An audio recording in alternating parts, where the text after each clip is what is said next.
المساجد بالنور التام يوم القيامة বিশ্বনবী বলেন বাশিরিল মাশাইনা ফিস সুলামিল মাসাজিদ ও আমার উম্মত তোমাদের মধ্যে যারা অন্ধকারের মধ্যে হেঁটে হেঁটে ফজরের নামাজ পড়ার জন্য মাইলকে মাইল যারা হেঁটে হেঁটে যায় অন্ধকারের মধ্যে পড়ে যায়, ব্যথা পায়, কষ্ট পায়, টর্চ লাইটের ব্যবস্থা নেই, বিদ্যুতের ব্যবস্থা নেই, এত কষ্ট করে অন্ধকারের মধ্যে যারা মাইল কি মাইল হেঁটে হেঁটে ফজরের নামাজ আদায় করেছে, ও আমার উম্মতরা তাদেরকে সুসংবাদ দিয়ে দাও, বিন্নুরিত তাম্মি ইয়াউমাল কিয়ামা, আল্লাহ তাআলা তাদেরকে অন্ধকারে হেঁটে হেঁটে মসজিদে যাওয়ার কারণে কিয়ামতের দিবসে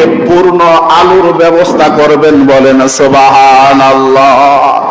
ভাই আমার বন্ধুরা, যারা ফজরের সময় কষ্ট করে অন্ধকারের মধ্যে যারা হেঁটে হেঁটে মসজিদে আসেন, কষ্ট হয়, অনেক কষ্ট হয়, আরামের ঘুম থেকে উঠে ওযু করা কত কষ্টের, ওই সময় অন্ধকারের মধ্যে হেঁটে হেঁটে যারা এই মসজিদের মধ্যে আসেন, আল্লাহর নবী বলেন আমার ওই উম্মত দুনিয়ার মধ্যে অন্ধকারে কষ্ট করে মসজিদে গিয়েছে, কষ্ট করেছে, আল্লাহ তাআলা কিয়ামতের দিন তার জন্য অন্ধকার রাখবে না।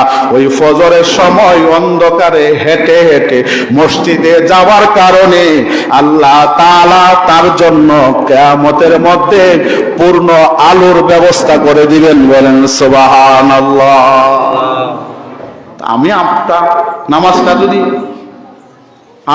নামাজটা যদি সত্যিকার অর্থে নামাজের মতো নামাজ হয়, তাহলে আল্লাহ তাআলা এই নামাজের বিনিময়ে আমার আপনার পরকাল আলোকিত করে দিবেন। কথা কার? আল্লাহ নবীজি। বাশিরিল মাশাইনা ফিজ যুলামিল মাসাজিদ, অন্ধকারের মধ্যে যারা যাবে আল্লাহ তাআলা তাদের কিয়ামতটা কি করে দিবে? আলোকিত করে দিবে। আল্লাহ যদি আপনার কিয়ামতে আলোর ব্যবস্থা করে, তাইলে কি আপনারা জাহান্নামে দিব নাকি? কি বলে জাহান্নামে দিব? এটা তো পরোক্ষভাবে একটা নাজাতের একটা ইশারা। যারা আলোর ব্যবস্থা করে দিব তারে কি আল্লাহ জাহান্নামে দিব?